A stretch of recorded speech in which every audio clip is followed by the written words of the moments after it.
네, 여러분 안녕하십니까? 디지털로 표현되는 모든 것을 알아보는 인포맥스티, 저는 오진석입니다. 안녕하세요. 이호석입니다. 네, 안녕하세요. 네, 네, 우리나라 5대 암호화폐 거래소의 협의체인 닥사의 결정으로 위메이드의 위믹스 토큰이 12월 8일자로 거래 지원 종료가 예정이 되어 있습니다.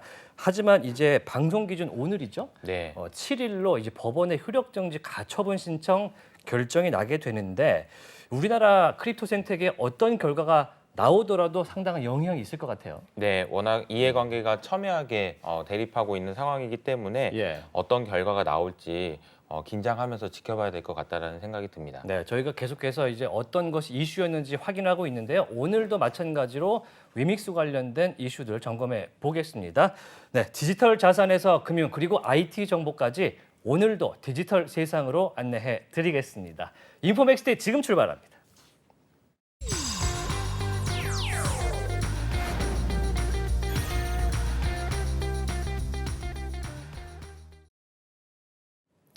네, 차고 넘치는 정보의 홍수 속에서 전문가의 인사이트를 만나보겠습니다. 인포맥스 인사이트인데요. 오늘 만나볼 분은요. 디지털 에셋의 박상혁 기자 나와 있습니다. 안녕하십니까? 네, 안녕하세요.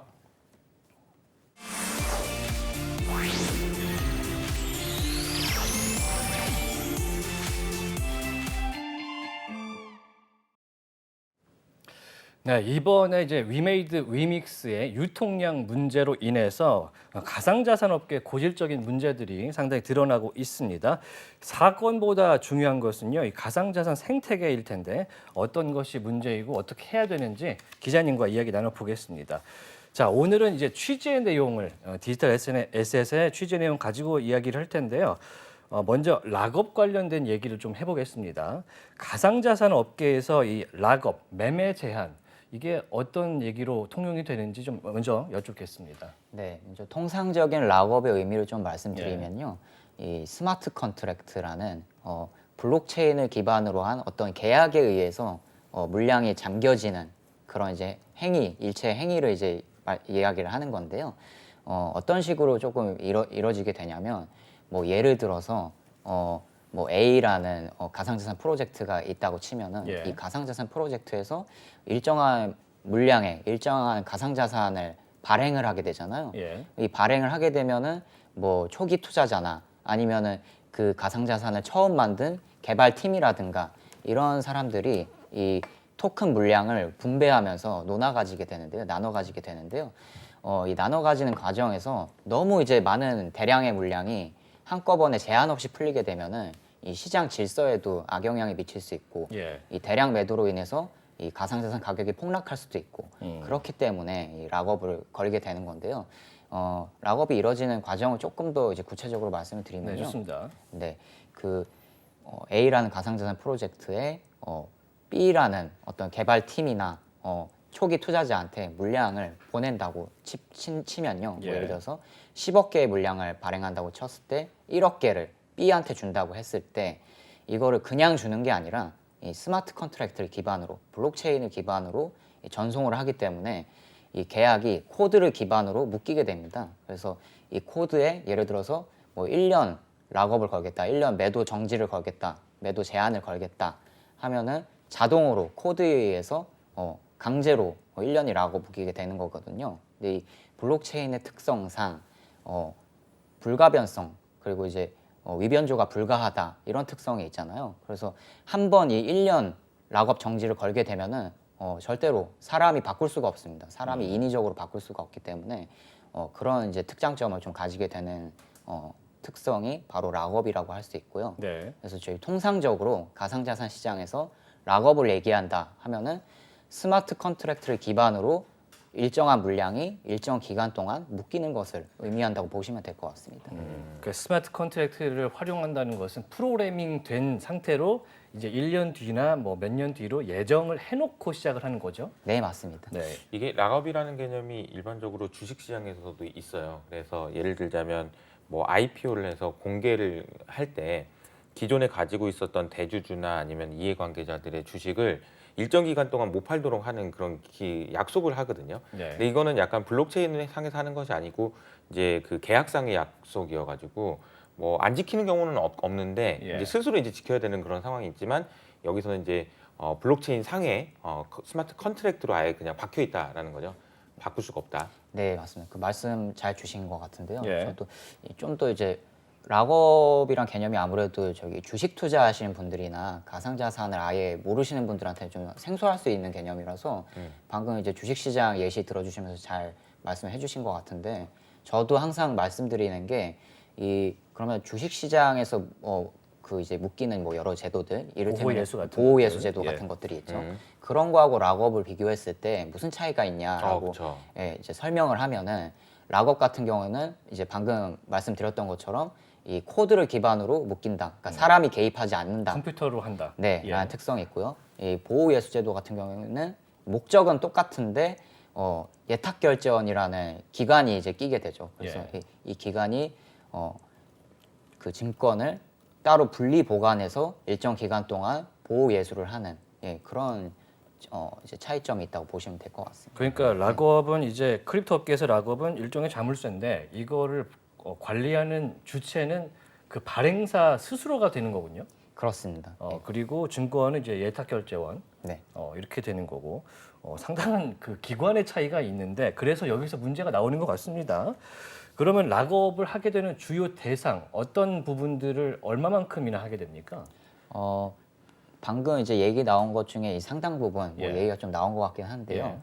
먼저 이 락업의 주요 대상이 누구냐를 얘기하기 전에 락업을 하는 가장 큰 이유가 뭐냐를 간단하게 중요하죠. 예. 말씀드려야 될 것 같은데 가장 큰 목적은 두 가지가 있는 것 같습니다. 첫 번째는 이 주식시장의 보호예수 제도처럼 투자자 보호.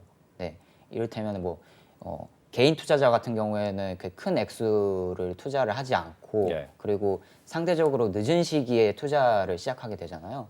근데 이 초기 투자자나 아니면은 대량으로 물량을 이제 매입하는 투자자들이 이 마음대로 이 물량을 대량 매도하게 된다면은 풀지 못하게. 네네 이제 시장에 악영향이 생길 수 있기 때문에 그거를 풀지 못하게 해서 시장을 보호하는 투자자를 보호하는 측면이 일단 첫 번째가 있는 것 같고요. 두 번째는 이 가상자산 생태계의 특성이라고 할 수 있는데요.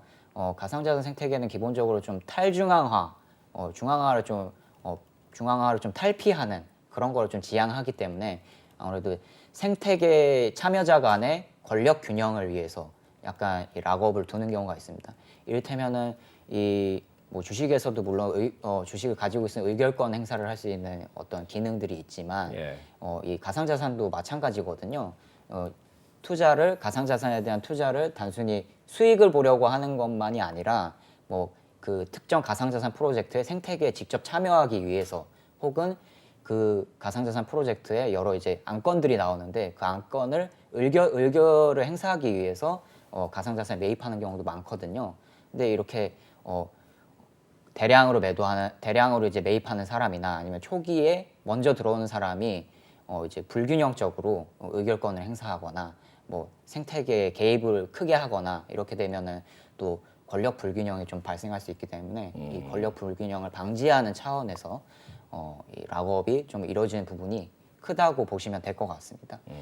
그런 맥락에서 이 락업의 주요 대상이 누구냐라고 말씀을 드리면은 당연히 이 물량을 처음에 크게 들어간 사람, 이 초기 투자자들, 좀 구체적으로 말씀드리면 뭐 벤처 캐피탈 이런 곳들이 보통 이 가상자산 프로젝트의 물량을 초반에 크게 매입을 하게 되는데요. 이제 그렇게 되면은 아무래도 처음부터 락업 조건이 걸리게 되죠. 대량으로 매입을 했으니까 뭐 1년 동안은 팔지 마라 하고 스마트 계약으로 묶어버리는 방식이 굉장히 일반적으로 통상적으로 이루어지고요. 또 말씀드렸던 그 프로젝트를 창시한 개발팀이 보통 10% 내외의 물량을 가져가는 경우가 많은데요. 이것도 이제 전체 액수로 따지면은 굉장히 큰 비율이기 때문에 락업으로 개발팀의 물량을 묶어놓는 경우가 굉장히 많습니다. 그러니까 초기에 이제 시장에 투자를 한 사람, 이 회사에 엔젤 투자를 하거나 초기 투자를 한 자본이라든지 아니면 개발을 한 그 팀에서 이제 토큰을 나눠 갖게 되는데 이게 성공적으로 이제 시장에 풀리게 되면은 가격이 상승할 테니 바로 팔면 안 되니까 나중에 팔도록 장치를 마련한 게 이제 크립토에서 락업이고 주식시장에서 보호 예수잖아요. 네. 그러면은 락업에 대해서 조금 더 구체적으로 들어보면 아까 이제 스마트 계약 방식, 코드를 통해서 한다고 하셨고 SAFT라는 방식도 있는 걸로 제가 아는데 이 두 방식이 어떻게 다르고 이게 락업이 구체적으로 어떻게 진행이 되는지 좀 들어보고 싶거든요. 그 한 가지만 먼저 좀 예, 질문 예, 드리고 싶은데 네. 이제 이따 설명해 주시고 일단 VC나 아니면은 개발팀 이렇게 그 뭐 관계자들이 락업을 건다라고 얘기를 했는데 이거는 얼마나 길게 걸고 그 어느 어떤 대상이 얼마나 많은 물량이 그 락업의 대상이 되는지 이런 것들은 정해진 규칙이 있나요? 아니면 그때그때 그냥 정하는 건가요? 이 질문부터 먼저 말씀을 네네. 드리면요. 그 규칙은 통상적으로 정해진 건 없는데요. 없는 거죠. 네, 근데 관행적으로 이루어지는 룰들은 몇 가지 있는 것 같습니다. 아하. 이를테면 네. 락업 기간이 길다 그러면은 디스카운트를 좀 크게 해주는 경우가 많고요. 네. 그러니까 예를 들어서 1년 락업은 상대적으로 짧은 락업에 해당하거든요. 그래서 통상적인 시세, 가상자산 시세보다 디스카운트 비율이 그렇게 낮지가 않습니다. 예. 근데 뭐 락업으로 2년, 3년 이렇게 들어간다. 그러면은 이제 초기 투자하는 VC 입장에서도 굉장히 큰 리스크를 감수하고 장기간의 락업을 견뎌내야 되는 거잖아요. 그러니까 2, 3년 동안 못 판다는 거잖아요. 그렇죠. 네, 네. 그렇기 때문에 그런 경우에는 조금 더 디스카운트를 크게 해주는 그런 룰들이 통상적으로 좀 있습니다. 네. 그리고 뭐 액수에 따라서 좀 다른 경우도 있는 것 같습니다. 이를테면은 뭐 물량의 뭐 한 1%를 초기 투자한다. 그러면 아무래도 디스카운트율이나 락업 기간이 그렇게 짧지가 않은 경우가 많고요. 근데 뭐 전체 발행 액수의 뭐 한 10%, 막 5% 이런 식으로 크게 들어간다. 그러면은 락업 기간도 좀 더 긴 경우가 많고요. 네, 디스카운트율도 큰 경우가 많다고 합니다. 네. 그러면 이제 락업 같은 경우에는 그게 발행 주체가 스스로 걸려고 하는 겁니까? 아니면 사실은 투자나 다른 외부적인 요인에 의해서 많이 락업이 진행이 되는 겁니까? 이거는 약간 가상자산 생태계만의 독특한 특성이라고 볼 수 있을 것 같은데요. 네. 가상자산 생태계가 시작부터 탈중앙화를 굉장히 핵심 철학으로 강조를 해왔고, 그렇죠. 네. 네, 중개기관의 개입 없이 이루어지는 게 블록체인의 가장 큰 장점이다라고 계속해서 강조를 해오면서 성장한 생태계가 가상자산 생태계이기 예. 때문에 이 특성에 사실은 굉장히 부합하는 게 락업이거든요. 그래서 가상자산 생태계 참여자 스스로가 락업을 당연히 해야 하는 것으로 생각하고 있어서 네, 그래서 이제 관행적으로 좀 이제 기본적으로 옵션으로 걸고 들어가는 경우가 많은 것 같습니다. 개발사, 발행사가 스스로 좀 락업을 해서 어떻게든 생태계를 퍼지게 하려고 그렇게 노력을 하는 거군요. 네, 그게 생태계의 기본 원리다라고 생각하기 때문에 목적은 일단 그런 것 같고 이제 락업 방식 아까 제가 여쭤본 네. 부분들이 있는데 이게 구체적으로 어떻게 좀 진행이 되는지 설명 들어보겠습니다. 네, 그 락업의 뭐 방식 같은 경우에는 앞서서 좀 말씀드렸기 때문에 조금 더 간략하게 해서 예, 말씀드리면요. 좋습니다. 앞서 말씀드렸던 것처럼 스마트 컨트랙트를 기반으로 자동으로 물량이 묶인다. 그게 이제 락업의 방식이고 이때 중개기관이나 어떤 사람의 개입은 이루어지지 않는다. 오직 코드를 기반으로 계약 조건이 실행된다라는 게 락업의 개념이고요. 근데 이제 사프트, 이제 말씀드렸던 SAFT는 아직 말씀을 안 드린 것 같은데요. 예.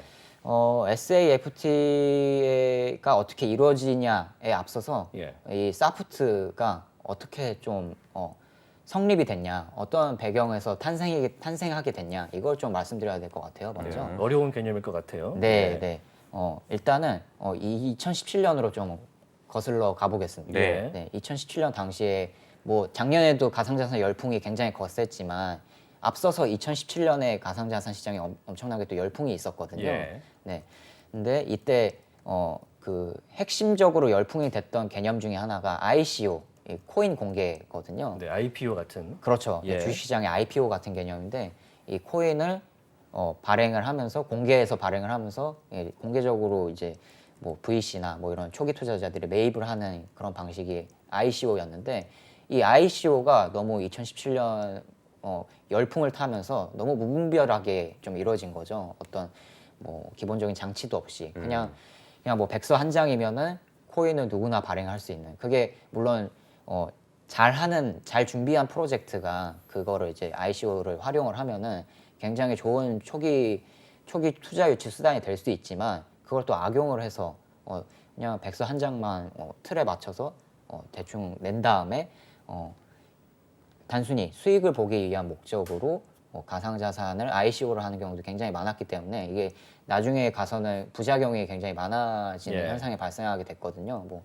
ICO를 발행한 프로젝트가 뭐 한두 달도 못 가서 뭐 90% 이상 폭락한다든지 뭐 이런 경우가 빈번하게 발생하다 보니까 이제 좀 뭐 SEC 뭐 미국 증권거래위원회 뭐 이런 규제기관에서 ICO 규제해야 된다 이런 얘기가 나오고 또 뭐 싱가포르나 또 우리나라도 마찬가지로 ICO 규제하겠다 뭐 이런 얘기들이 직간접적으로 나왔었거든요. 예. 그러다 보니까 이 제도권에 있는 기관 투자자들 혹은 적격 투자자들 이런 분들이 우리 이제 가상자산이 뜬다 그래가지고 가상자산 좀 합법적인 테두리 안에서 투자를 해보려고 했는데 ICO는 규제를 한다고 하니까 못 들어가겠고 예. 그러면 뭔가 좀 다른 투자 계약 방식을 체결을 해서 좀 합법적인 테두리 안에서 가상자산을 매입해야 되는데 이 방법이 지금 없는 거죠. 그래서 방법을 만들어내는 과정에서 만들어낸 일종의 조건부 토큰 투자 계약이 특수 계약 같은 거군요. 네, 특수 계약 같은 것이 바로 사프트, SAFT인데요. 아하. 네, 그렇게 해서 좀 탄생된 게 사프트라고 보시면 될 것 같습니다.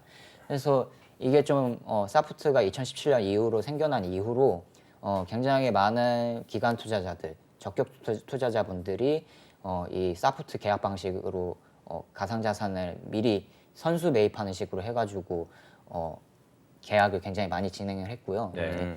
이게 용어 약자를 보니까 Simple Agreement for the Future 토큰이니까 미래의 토큰에 대한 간단한 계약 뭐 이런 뜻인 것 같은데 이게 용어 설명을 좀 먼저 해주시면 좋을 것 같아요. 네, 그것도 이게- 참 말씀을 잘 주신 것 같은데요. 네.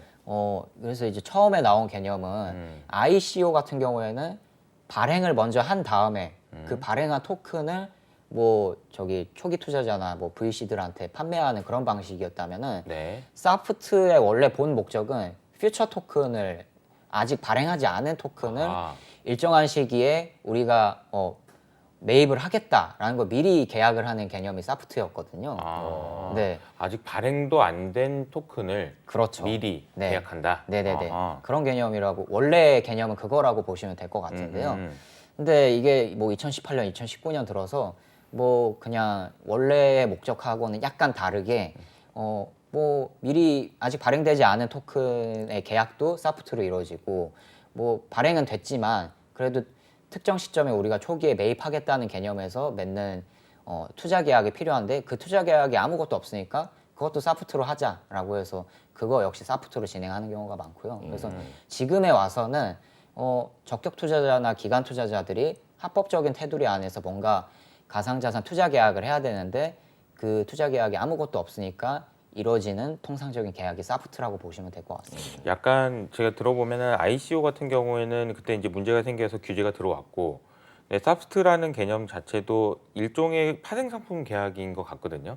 없는 것을 미리 계약한다라는 그런 계약이니까. 네. 근데 그런 계약은 아직 규제가 없으니 이걸 한다, 뭐 이런 개념이라고 이해를 하면 될까요? 네, 이게 그 보편적으로, 보편적으로, 보편적으로 보편적인 측면에서 사프트가 계약이 법적인 효력은 있다고 합니다. 여러 이제 변호사분들의 말들을 들어봐도요, 네. 법조인분들의 말들을 들어봐도 이거는 보편적인 흐름에서 법적인 효력은 있다고 하고요, 사프트가. 다만 이 사프트가 각국의 법령에 구체적으로 명시가 돼 있냐, 그거는 아니거든요. 네. 그래서 또 각 국에서 또 사프트를 어떻게 해석해야 되느냐에 대해서는 또 논란이 있습니다. 다만 어쨌든 간에 합법적인 테두리 안에서 뭔가 그래도 투자 계약을 통상적으로 해야 되는데 그거를 위해서는 아직까지는 사프트밖에 없다라는 측면에서 아하. 네, 네네네. 많은 투자자분들이 이 사프트 계약을 많이 체결을 하고 있는 상황입니다. 네, 근데 저희가 이제 사프트 얘기를 한 이유가 락업이랑 연결되려고 네. 하고 있거든요. 네, 네. 용어가 어려워서 좀 시간이 걸렸습니다. 네네. 그래서 이제 락업하고의 방식 차이점을 말씀드리면요. 사프트 같은 경우에는 일단 뭐 핵심적으로 말씀드리면은 스마트 계약을 기반으로 되는 게 아니죠. 그냥 이제 서면 계약으로 이루어지는 거고요. 일종의 강화된 MOU 같은 느낌이 그렇습니다. 예. 이제 뭐 코드를 기반으로 뭐 블록체인을 기반으로 이루어지는 그런 게 아니라 예. 뭐 기관과 기관이 혹은 단체나 단체가 예. 서명 계약을 통해서 예. 이루어지는 게 사프트라고 보시면 될 것 같고요. 구체적인 항목은 뭐 락업에서 보시는 것하고 좀 비슷하다고 보시면 될 것 같습니다. 뭐 이를테면은 1년 동안은 우리가 매도 안 할게라고 하면은 그게 락업에서는 그게 블록체인 상의 코드로 엮어가지고 자동으로 이제 물량이 잠기는 거라면 예. 사프트에서는 서면 계약으로 1년 매도 우리가 안 할게 대신에 뭐 그 안에 혹시라도 그 안에 매도를 하게 되면은 우리가 뭐 위약벌을 물게 위약벌을 부과를 할게 뭐 이런 식으로 이제 계약 사항이 좀 들어가 있다고 하고요. 마찬가지로 그 안에는 뭐 매도 금지 기간이라든지 우리가 이 물량만큼의 가상자산을 매입하겠다라는 매입 물량이라든지 이런 항목들이 기본적으로 다 나와 있다고 합니다. 네. 일단 말씀을 들어보니까 이제 사프트 같은 경우는 규제 회피를 위한 이제 토큰 투자 계약서 이렇게 컨셉을 잡으면 될 것 같은데 락업이든 사프트든 둘 다 이제 규제 기관이라는 거에 대한 개입은 전혀 없는 상태군요. 네, 사프트는 약간 해석의 여지가 있을 것 예. 같은데요. 락업의 경우에는 원천적으로 중개기관이 개입하지 않는다고 보시면 될 것 네. 같습니다. 그러다 보니까 이제 구속력이 전혀 없는 약간 약속에 가깝지 않냐라는 얘기도 좀 나오긴 합니다. 어떻게 보세요? 네, 말씀하신 것처럼 락업은 현재로서는 법적인 구속력은 없다고 보시면 될 것 같고요. 네. 다만 이 락업이라는 개념을 제도권 안에 들여 놓을 것이냐 말 것이냐에 대해서는 지금 각국에서 지금 연구 중인 걸로 이야기가 협의가 진행 중인 걸로 알고 있고요. 예. 하지만 현재 시점에서 보면은 법적인 구속력이 없는 것이 맞습니다. 예. 그럼 어겼을 때는 뭐 처벌을 한다든지 뭐 뭔가 어떻게 할 수 있는 방법은 없습니까? 어떤 의미가 있는 겁니까 이게 현실적으로? 현실적으로 봤을 때는 예. 예를 들어서 뭐 이제 조금 있으면은 저희가 말씀드릴 거지만 예. 뭐 위메이드 같은 경우에는 이제 상장 기업이다 보니까 예. 이 다트라는 이 제도권의 공시 플랫폼에 이 공시를 하게 되잖아요. 예. 네. 네. 근데 이때 그 제도권에 올린 공시와 그 뭐 저희가 이제 가상자산 생태계에서 올린 그 공지가 뭐 내용이 어긋났다 이러면은 이거는 이제 법적으로 처벌을 할 수 있는 여지가 있을 수 있거든요. 예. 근데 뭐 상장 기업이 아니고 그냥 가상자산 생태계 안에서 그 안에서만 락업을 진행을 했다. 그리고 그 법인이 그 법인이 뭐 제도권 안에 확실하게 묶이는 그런 법인이 아니다라고 했을 때는 이거는 뭐 락업을 어겼다고 해도 투자자 피해만 발생할 뿐 법적인 어떤 구속력은 없다고 보시면 될 것 같습니다. 근데 그 이게 도덕적인 우리가 문제가 이제 있다. 그렇죠. 네. 락업을 우리가 얘기하면서 초반에 이 생태계가 유지되기 위한 어떤 수단 뭐 이렇게 얘기해 주셨고 사실 탈중앙화의 개념을 추구하기 때문에 생태계를 구성하고 더 키우려는 사람이라면 당연히 락업을 통해서 물량이 너무 많이 나와서 가격이 빠지는 걸 막으려고 하겠으나 네. 사실 이걸 악용하려면 얼마든지 악용할 수 있는 게 이걸 살짝 띄워놨다가 그냥 락업 없이 그냥 안 지키면서 다 팔아버리고 할 수도 있는 거잖아요. 법적 구속력이 없다면. 네. 근데 이런 경우는 하나 좀 지금 해석의 여지가 여전히 지금 현재 진행형인데요. 네. 사례가 하나 있습니다. 그래요? 작년에 그 NFT가 굉장히 떴었잖아요. 네. 가상자산 시장에서. 그 유명했던 NFT 프로젝트 중에 BAYC라는 맞아요. 프로젝트가 있었습니다. 네. 근데 여기서 연계 토큰으로 발행을 한 게 에이프 코인이라는 토큰을 발행을 했었거든요. 네.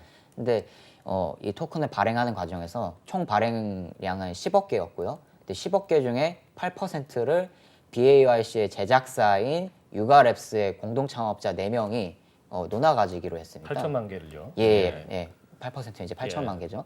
예, 논아 가지를 했는데 이때 가질 때 그냥 가진 게 아니라 앞서 말씀드렸던 것처럼 어떻게 보면 개발팀 물량에 해당되는 거기 때문에 그렇죠. 이 락업으로 스마트 컨트랙트를 기반으로 한 락업으로 이 8%가 1년 동안 묶이게 됩니다. 네. 네. 근데 이 과정에서 되게 토큰이 나중에 뭐 매도하거나 이런 이슈는 없었지만 예. 하락장이 발생을 하면서 에이프 코인이 굉장히 폭락을 하게 되거든요. 네. 그래서 이게 이제 이거에 대한 책임을 유가랩스가 물어야 되는 거 아니냐.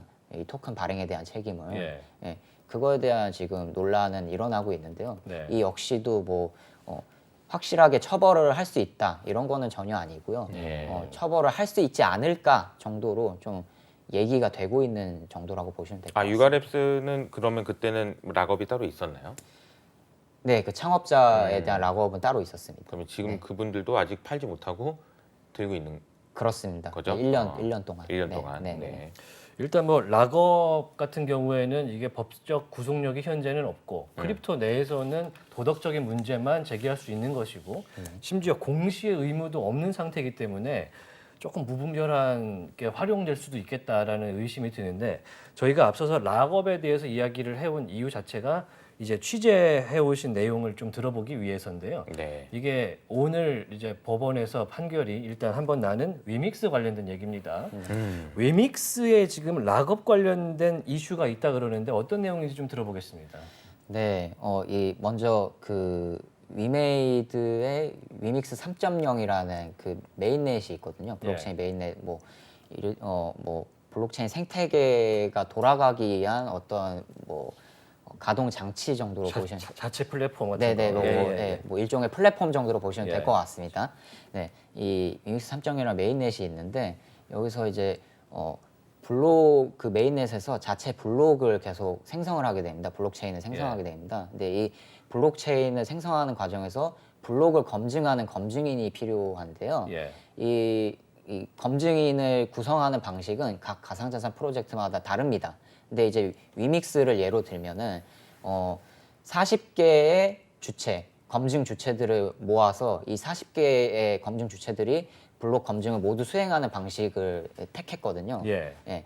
그래서 이 40개의 검증 주체를 위믹스에서는 40 원더스라고 불렀는데요. 네.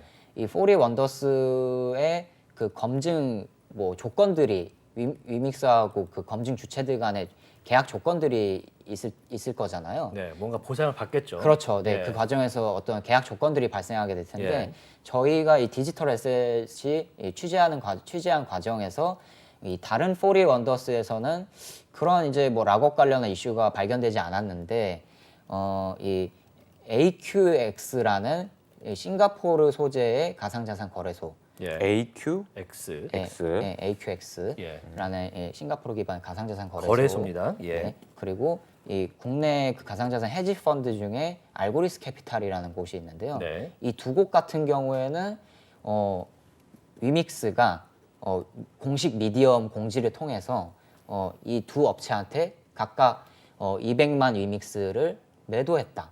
이 내용이 담겨 있습니다. 그게 이제 다른 40 원더스하고는 굉장히 차이점을 가지는 그런 계약 사항이었거든요. 이 두 곳만 네, 이게 두 콕 곳만. 집어서. 네, 그렇습니다. 예. 그래서 저희가 이 두 곳을 집중적으로 취재를 했는데 취재 결과 AQX 관계자분이 직접 말씀하시기를 이 200만 위맥스를 처음에 계약을 했을 때 예. 통상적으로 이 매도 금지 조항을 건다. 이 미디엄 공지 안에 그 200만 위믹스를 넘겼는데 그냥 넘긴 게 아니라 1년 매도 금지를 조건으로 물량을 넘겼다라고 돼 있거든요. 근데 이 1년 매도 금지가 그 위믹스에서 말한 것처럼 락업을 기반으로 한 거냐 아니면은 다른 계약 방식으로 1년 매도 금지를 건 거냐. 아까 말씀하신 사프트 같은. 그렇죠. 예. 네. 근데 그때 이제 취재를 본격적으로 하기 전이니까 그게 사프트 방식으로 체결된지는 몰랐고요. 예. 아하. 네, 근데 AQX 관계자분이 그거에 대해서 직접 이제 답변해 주시기를 락업 방식으로 한 게 아니다. 예, 사프트 방식으로 계약을 체결한 거다라고 예. 이제 얘기를 했거든요. 그 이야기는 다시 말해서 200만 위믹스 물량이 원천적으로 스마트 컨트랙트로 봉쇄가 된 게 아니라 서면 계약으로 느슨하게 이루어진 매도 금지 조항이기 때문에 언제든지 1년 안에 팔 수도 있다. 그런 얘기가 되거든요. 그래서 저희가 실제로 답변을 받았을 때도 이거 그러면은 1년 안에 실제로 팔 수도 있는 거 아니냐라고 물어봤을 때 그럴 수 있다라고 답변을 받았거든요. 저희가. 그러니까 1년 내 매매 금지 혹은 뭐 양수 양도 금지 이런 내용을 밝혔는데 이 약속이 지켜지지 않았다는 게 이제 주 내용이잖아요. 네, 맞습니다. 그러면은 이거를 어떤 근거를 가지고 확인을 하셨습니까? 뭐 트랜잭션이라든지 뭐 거래 기록 같은 걸 좀 보셨습니까? 네, 저희가 먼저 의심가는 구석이 사실은 있었기 때문에 취재를 시작한 건데요. 그건 이제 당연히 저희가 아무래도 뭐 블록체인 전문지에서 오래 있던 분들이 넘어온 업체가 이제 신생 미디어가 미디어이기 때문에. 네, 미디어가 디지털 에셋이기 때문에 예. 또 온체인 데이터를 기반으로 분석을 했고요. 이 온체인 데이터에서 트랜잭션에서 저희가 하나 확인을 한 게 예. 알고리스 캐피탈에서는 발견되지 않았던 게 AQX에서는 발견이 됐습니다. 네, 알고리스 캐피탈 같은 경우에는 200만 위믹스의 물량이 개인 지갑으로 바로 매입이 되는 그 흐름이 발견이 됐는데요. 예. AQX 같은 경우에는 개인 지갑으로 이 200만 위믹스가 이체가 된 게 아니라 거래소 지갑, 게이트 IO라는 중앙화 거래소 그 거래소 지갑이 있거든요. 그 거래소 지갑으로 넘어가는 흐름이 보였습니다. 그러니까 그게 어떤 의미인가요? 예, 그게 이제 의미하는 바는요. 예. 개인 지갑 통상적으로 스마트 컨트랙트를 기반으로 락업이 묶이게 되면요. 다 개인 지갑으로 묶이게 되거든요. 네. 근데 이 거래소 지갑으로 넘어갔다는 거는 통상적인 의미가 아닐 뿐더러 이 중앙화 거래소 같은 경우에는 탈중앙 방식이 아니거든요. 그러다 보니까 중앙화 거래소의 뭐 지갑 정책이 바뀐다, 지갑 보안 정책이 바뀐다, 혹은 중앙화 거래소의 지갑 락업 정책이 바뀐다. 그러면은 중앙화 거래소가 임의로 이 물량을 이동시킬 수 있습니다. 이거는 굉장히 큰 문제가 될 수 있기 때문에 어떤 맥락에서 이 거래소 지갑으로 넘어가게 된 거냐라고 이제 이야기를 듣는 과정에서 이 락업 방식이 아니라 사프트 계약 방식으로 체결이 됐다라는 답변을 저희가 들을 수 있었습니다. 네, 지금 화면을 보시면은 저희가 이제 디지털 에셋에서 준비한 자료인데요. 지금 여기 있는 200만 이 토큰 이게 바로 그 기록이라는 얘기죠. 네, 맞습니다. 이게 어떻게 읽으면 됩니까? 지금 보면은 숫자가 너무 그러게요. 어려워서. 암호처럼 굉장히 되네. 복잡할 텐데요. 저기 0x0d0으로 시작하는 예. 지갑 주소가 있잖아요. 저 지갑 주소가 사실은 저 액면으로 보면은 그냥 암호로 보이실 텐데요. 네. 이게 중앙화 거래소의 지갑 같은 경우에는 온체인 데이터 업체나 혹은 그 해당 중앙화 거래소 업체에서 직접 이 지갑 주소는 우리 거래소 지갑 주소야라고 공식적으로 인증을 하게 됩니다. 아하. 그래서 이 지갑 주소를 찾는 방법이 여러 가지가 있는데요. 가장 쉬운 방법은 아무래도 저 지갑 주소를 직접 복사를 해가지고 예. 구글링을 하시는 겁니다. 그러면은 복사 붙여넣기로. 네, 그러면은 뭐 해당 중앙화 거래소에서 이 지갑 주소는 우리 거야라고 직접 인증한 게 아마 서치가 되실 거거든요. 예, 그런 식으로 저희가 이제 직접 확인을 해서 이 지갑 주소는 개인 지갑 주소가 아니라 중앙화 거래소 지갑 주소구나라는 걸 저희가 확인할 수 있었던 거죠. 네. 그러니까 이제 거래소에서 거래가 된 기록이 나왔다는 것은 이게 앞서서 위메이드 측에서 얘기했던 1년간의 양소양도 금지, 양수양도 금지 이 내용과 배치되기 때문에 문제가 또 되는 것이다. 공개 거래소이기 때문에. 네. 그 내용이고 그러면은 위믹스에서는 이제 앞에서 자기들이 말한 대로 락업을 하긴 했을까요? 이 락업을 하긴 했을까에 대해서도 좀 더 이제 구체적으로 얘기를 해야 될 것 같은데요. 예. 네. 그 부분에 대해서 그래서 저희가 AQX 관계자분한테 좀 더 구체적으로 물어봤습니다. 네. 그러면 사프트 계약 방식에도 사실은 여러 가지가 있을 건데 이 계약 구체적인 방식에 따라서 락업하고 사실상 가까운 의미의 사프트 체결 방식이 있을 거고 락업하고 굉장히 먼 해석의 여지가 많은 계약 방식이 있을 그렇죠. 건데 예. 그 부분에 대해서 AQS 관계자분이 말씀해 주시기를 두 가지 방식이 있다. 하나는 그 이제 재단이 그 이제 계약을 미리 체결하되 우리가 그 이제 사프트 성립 배경을 이제 말씀드렸을 때 퓨처 토큰 아직 발행되지 않은 물량을 계약 체결하는 게 이제 원래 의미의 사프트 방식이다라고 제가 말씀을 드렸는데 네. 재단에서 아직 유통하지 않은 물량을 재단이 그대로 갖고 있대 특정 시점이 되면은 그 매입 체결한 당사자한테 넘겨주는 방식으로 진행하는 사프트 체결 방식이 있고요. 이제 두 번째는 어쩔 수 없는 뭐 조건들이 있다고 하더라고요. 예를 들면은 뭐 당장 검증을 내일부터 시작해야 되는데 내일 안 받으면 이제 안 되는 거죠. 예. 그러면은 조건 없이 그냥 매도를 만약에 하게 되면 위약벌을 무는 수준으로 계약을 체결해서 조건 없이 물량을 바로 넘겨주는 방식이 있다고 하는데요. 네. AQX 같은 경우에는 후자의 방식, 그냥 조건 없이 물량을 바로 넘겨주되 대신 예를 들어서 매도 금지 기간 안에 매도를 했다. 그러면 위약벌을 무는 정도로만 해서 계약을 체결했다고 합니다. 네, 그렇기 때문에 이거는 락업을 걸긴 했을까라는 질문을 다시 돌아가서 생각을 해보면은 네. 락업하고 굉장히 먼 방식으로 사프트 계약 방식을 체결했다는 것으로 이제 볼 수 있습니다. 일제 확정된 내용이 아닌 뭔가 알기 어려운 좀 뭘까 흐릿한 방식으로 지금 체결이 된 거다라고 볼 수가 있는데 이 위믹스 관련된 락업 얘기는 사실 12월 7일 날 결정이 나는 이 효력정지 가처분과는 조금 다른 얘기긴 한데 이 얘기를 하는 이유는 또 이 유동화라든지 유통량 문제와 또 관련이 있기 때문이잖아요. 네. 근데 어떤 쪽으로 문제가 있는 겁니까? 네, 사실 그 락업 문제도 예. 엄밀히 따지면 그 말씀하셨던 유동화, 예. 그 유통량 문제하고 좀 연결이 되는 부분인데요. 예. 통상적으로 이제 락업이라고 하면은 재단에 있던 물량이 매도되지 않거나 예. 매도되거나 뭐 혹은 유통되지 않는 그런 측면에서 락업이 원천 봉쇄되는 차원에서 예. 락업이 이루어진 거다라고 이제 일반적인 가상자산 생태계 참여자들은 그렇게 생각을 하기 때문에 네. 통상적인 우리 락업의 의미를 생각해 보면은 이거는 유동화, 그러니까 매도된 것도 아니고 유통된 것도 아니다라고 충분히 생각을 할 수 있어요. 근데 이제 저희가 취재한 것처럼 락업으로 볼 수 없는 사례가 이건 나왔다. 그 이야기는 재단에서 다른 주체로 어딘가로 이제 위믹스가 유통이 됐다는 걸로도 해석을 할 수 있고요. 그렇죠. 예. 그리고 200만 위믹스를 주면서 AQX한테 주면서 AQX는 스테이블 코인을 그 대가로 줬다고 합니다. 그 얘기는 매매가 됐다는 거잖아요. 그렇군요. 이거는 유동화도 됐다고 볼 수 있는 거래가 된 거죠. 거군요. 네, 거래가 예. 된 거죠. 네, 유동화로 됐다고 볼 수 있는데요. 그런 측면에서 좀 이 이슈는 조금 중요한 이슈가 아닌가 하는 그런 생각이 듭니다. 네. 자꾸 저희가 이제 유동화라는 단어를 쓰게 되는데 네. 유동성은 많이 들어봤는데 유동화는 좀 이해가 안 되시는 분들도 있을 것 같아서 요거 설명 잠깐 부탁드리겠습니다. 네, 아무래도 좀 한국 가상자산 시장에서 특히 이번에 그 위믹스 사태 때. 일련의 사태가 터지면서 예. 이 유동화라는 단어가 가상자산 생태계에서 유독 강조가 되는 것 같은데 통상 이 가상자산 생태계에서 유동화는 쉽게 말하면 매도를 했다.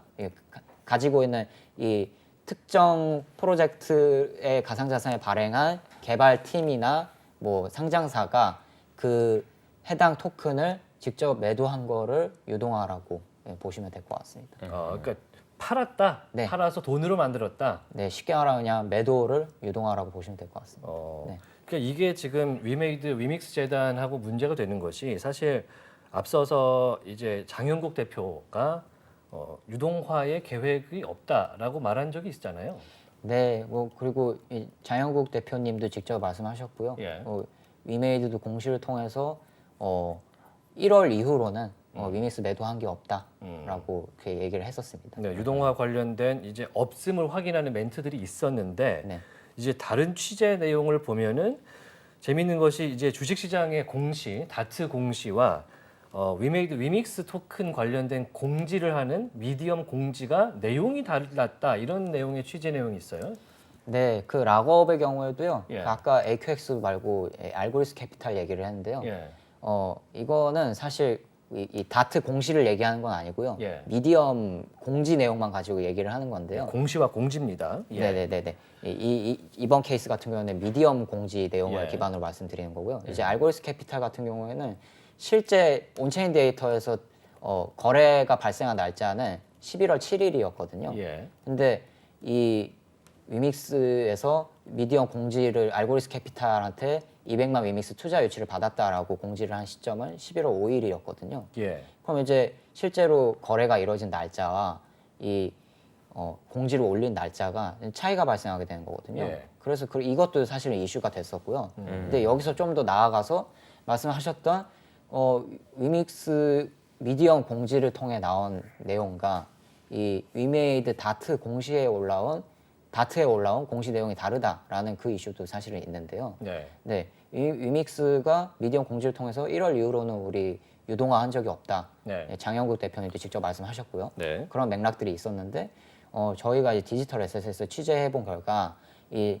얼마 전에 위메이드에서 3분기 분기 보고서를 냈었죠. 네. 거기에 이제 위믹스 유동화와 관련한 내용이 쭉 나와 있는데 그 USDT로 현금 USDT로 유동화를 직접 했다고 표현을 하면서 예. 나와 있는 내역서들이 있습니다. 그 내역서들을 보면은 1분기에 얼마 USDT를 유동화했다. 1, 2분기 통틀어서 얼마 했다. 네. 1, 2, 3분기 다 통틀어서 얼마 했다라는 게 나와 있는데 그 액수가 이제 말씀대로라면은 2분기부터는 그 액수가 늘어나지 말아야 되는데 그렇죠. 약속을 했으니까. 네, 1, 2분기 통틀어는 액수도 계속 늘어나고 1, 2, 3분기 통틀어는 그 스테이블 코인 그 유동화 액수도 점점 이제 늘어났던 거를 저희가 발견을 했던 거죠.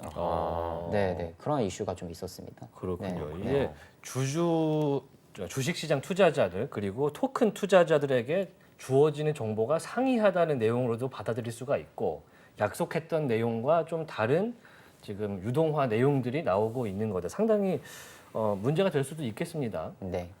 앞으로도 좀 지켜보는데 그럼 위믹스 입장은 어떻게 얘기하던가요? 위믹스 입장은 장영국 대표님이 얼마 전에 그 기자간담회에서 이야기하신 적이 있는데요. 예. 이 유동화라는 개념을 정확히 말하면 이렇게 얘기해야 될 것 같다라고 하면서 말씀을 하신 게 있는데 예. 위믹스를 직접 팔고 그러니까 위메이드나 위믹스 팀에서 그 위믹스 물량을 직접 팔고 그 판 물량을 현금화까지 완료를 해야지 그게 유동화다라고 우리는 보고 있다. 현금으로 이제 계좌에 들어와야 네, 유동화다. 네, 네, 네. 현금화를 했다. 그러니까 이제 좀 풀어서 다시 말씀을 드리면은 장윤구 대표님의 말씀에 따르면은 위믹스를 팔아도 그 생태계 그 현금화를 하지 않고 그 생태계 안에서 다른 곳에 재투자했다거나 이러면은 유동화로 볼 수 없다는 게 이제 장 대표님의 말씀이시거든요. 네. 네, 일단 뭐 그렇다고 보시면 될 그거 것 같아요. 어떻게 생각하세요, 그거는? 뭐 그 맥락에서 보면은 사실 뭐 장치를 여러 개 좀 마련하셨다라고 볼 수 있을 것 같은데 예. 공시에서도 요런 이 쿼트 처리를 좀 해야 될 것 같은데 예. 공시에서도 유동화에 대해서 이렇게 정의를 합니다. 중개 기관을 통해서 매도를 한 걸 유동화라고 한다. 중개기관 네. 거래소를 통해서 네. 매도를 한 거. 근데 장영구 대표님은 우리가 직접 매도를 해야지 그리고 또 그 매도한 거를 현금화를 해야지 이게 유동화다라고 네. 정의를 했거든요. 그래서 그런 부분에서는 조금 논란의 여지가 있을 것 같습니다. 용어의 차이가 좀 있는 것 같고 이래서 서로 다른 용어를 쓰고 있는 것 같다라는 생각이 드네요. 네. 그러니까 뭐 그런 의도하지 않았던 보통 일반적으로 그 주식시장이나 이런 쪽에서 유동화 그러면은 어떤 뭐 예를 들어서 뭐 빌딩이 있어요.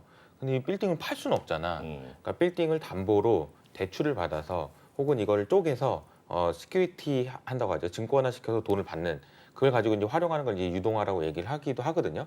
사실 이제 이 유동화라는 단어가 좀 다양하게 많이 쓰이긴 하는 것 같아요. 그래서 이 경우에서도 좀 혼란을 줄 수 있는 그런 여지는 있겠다라는 생각이 좀 들긴 하네요. 네, 맞습니다. 근데 최근에 이제 뭐 테라루나 사태도 그렇고 그렇죠. FTX 사태도 연달아 터지면서 예. 이제 가상자산 프로젝트 팀 자체에서 이런 용어에 대한 개념을 가상자산 프로젝트 팀 자체에서 명확하게 명시를 해줘야 된다. 그렇죠. 이런 이제 문제의식들이 굉장히 커지고 있거든요.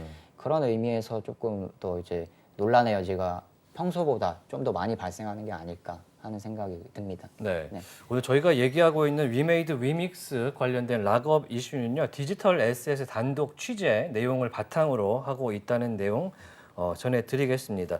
자, 그러면은 이제 최종적인 내용으로 가봐야 될 것 같아요. 이제 락업 이슈를 떠나서 이제 12월 7일 날 위메이드 측이 이제 닥사가 상장 폐지를 하겠다고 한 것에 대한 효력 정지 가처분 나오게 됩니다. 결정이. 일단은 법원의 판단이 어떤 쪽으로 나올지 어떻게 생각하시는지 좀 여쭙겠습니다.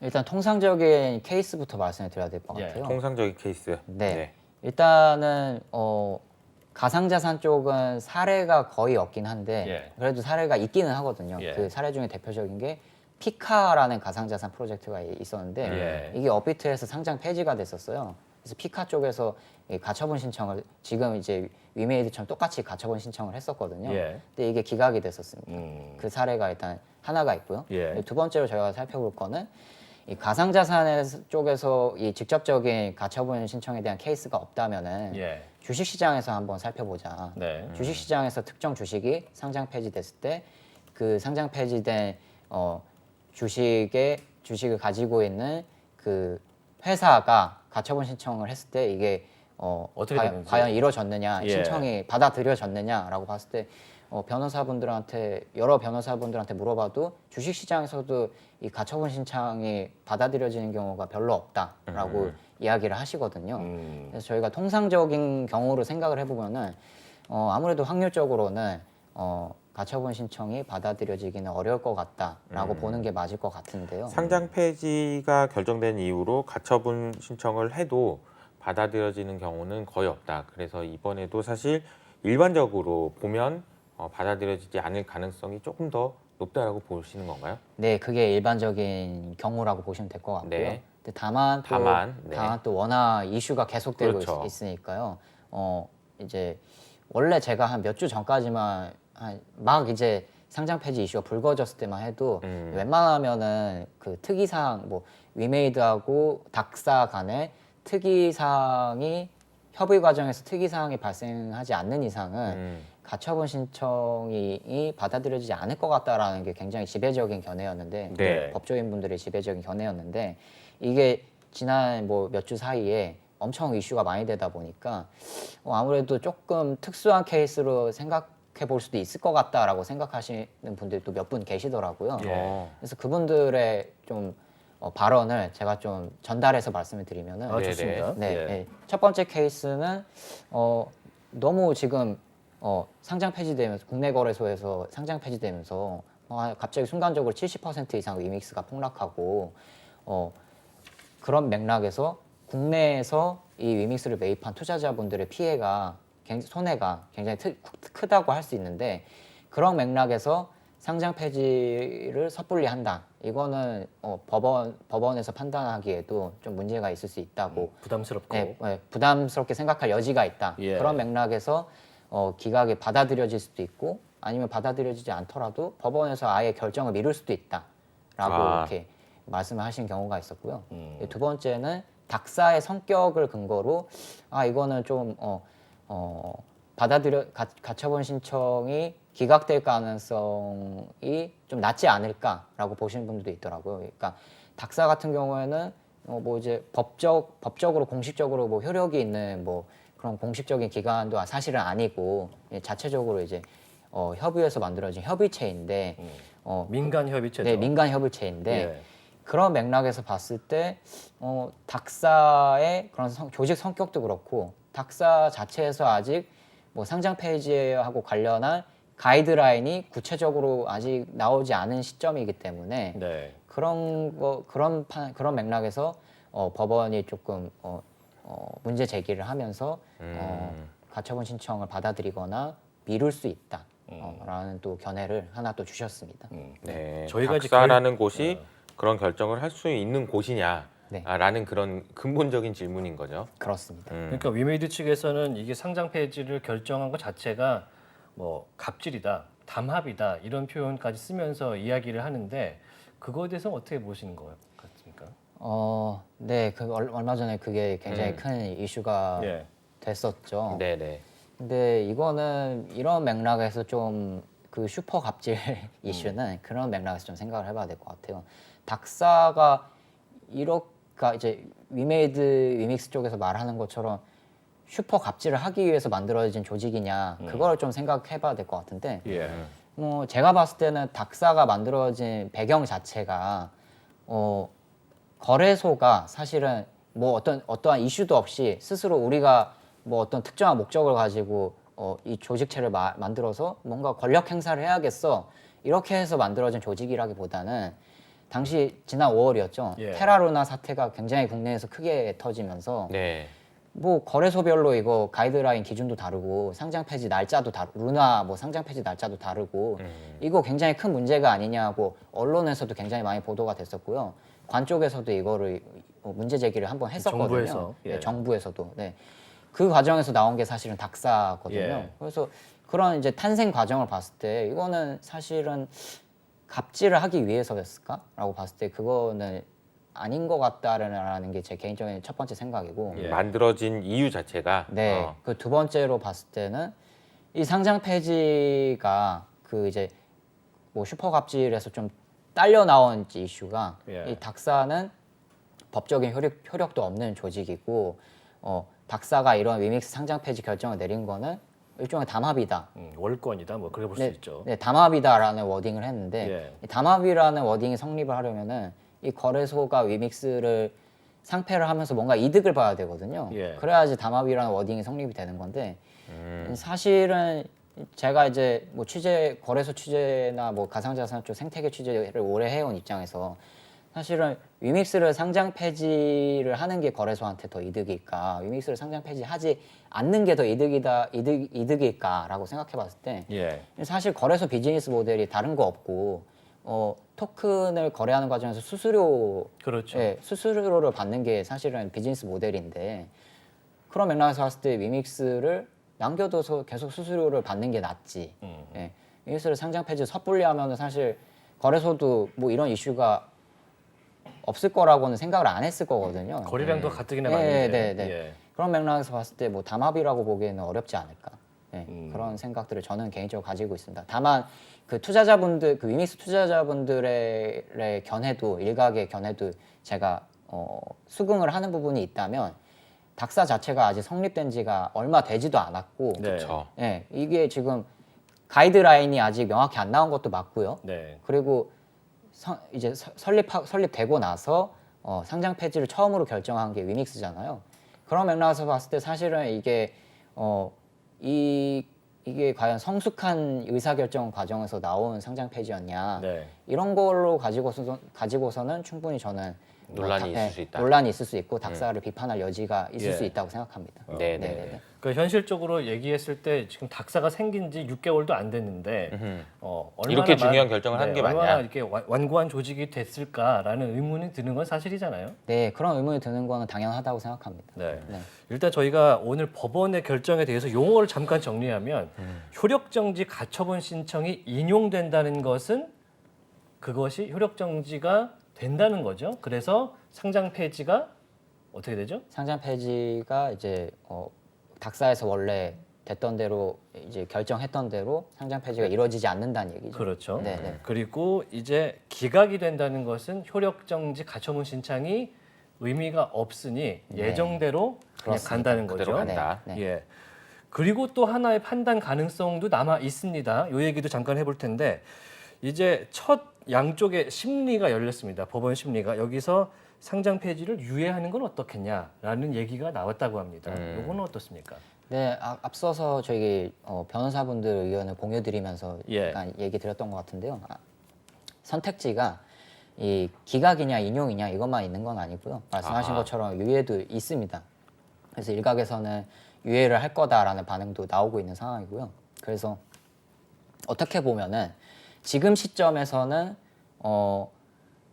기각하기에도 사실은 투자자 피해가 클 것 같고 인용하기에도 너무 좀 섣부른 판단인 것 같고 네, 그런 맥락에서 봤을 때 유예가 가장 합리적인 선택이 아니냐 하는 반응도 실제로 나오고 있습니다. 근데 다만 그러면 유예를 하게 될 경우에는 그럼 어떤 결과가 나오는 거죠? 그러니까 일단 결정을 나중에 한다 이런 그렇습니다. 거죠? 네, 네, 네, 네. 그러면 거래는 되는 건가요?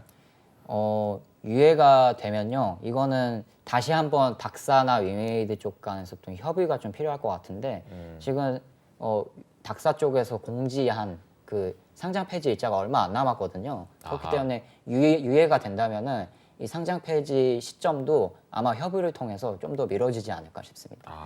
다만 상장 폐지 자체는 상장 폐지 결정에 대한 결정 자체는 거둬들여지지 않는 방향으로 거둬들이지 가지 않겠지만 않을까. 네. 그것도 기간이 중요하겠네요. 유예인데 언제까지? 그렇습니다. 네. 네, 언제까지인지가 네. 그래야 또 상장 폐지를 연기할 수 있는 기간도 정해질 거고. 네, 네, 네. 맞습니다. 그래서 이제 아마도 이제 위메이드 측에서도 유예를 염두에 두고 여러 가지 조치들을 지금 하고 있습니다. 특히 이제 공시에 대한 내용을 상당히 보강을 많이 하고 있는데 지금 보면은 코인마켓캡에 실시간으로 연동한다든지 또 바이낸스의 수탁 서비스를 활용하겠다 이런 여러 가지 것들을 좀 보강하는 차원에서 발표를 하고 있는데 이게 법원의 판단에 영향이 있을까요? 일단 지금 가처분 신청한 거 기준으로 말씀드리면요. 예. 이미 며칠 전에 서류가 다 넘어갔기 때문에 예. 그 며칠 전 서류가 넘어간 그 시점을 기준으로 법원이 판단할 거기 때문에 예. 그 시점 이후로 나온 파트너십, 이를테면 말씀하신 바이낸스 커스터디 서비스라든지 이런 예. 거는 법원의 판단 대상에 들지는 않을 것으로 보입니다. 네. 만약에 법원에서 가처분 신청 결과가 상장 폐지로 가닥을 잡게 되면은 12월 8일 오후 3시에 이제 거래가 종료가 되게 됩니다. 내용이 나오는 대로 저희 다시 한번 모셔갖고 자세하게 설명 들어보도록 하겠습니다. 디지털 에셋의 박상혁 기자와 함께했습니다. 고맙습니다. 네, 감사합니다. 네, 법원의 판단이 상당히 중요한 내용이기 때문에 저희도 네. 주의 깊게 보고 있습니다. 앞으로도 관찰하도록 하고요. 특히 장현구 위메이드 대표님의 출연도 저희가 요청을 드리고 있으니까요. 함께해 주시면 좋을 것 같습니다. 네, 인포맥스티 오늘 순서 모두 마치겠습니다. 오늘 보신 내용은요. 유튜브 채널 연합뉴스 경제TV에서 다시 한번 보실 수가 있습니다. 저희는 다음 시간에 돌아오겠습니다. 함께해 주신 여러분 고맙습니다. 안녕.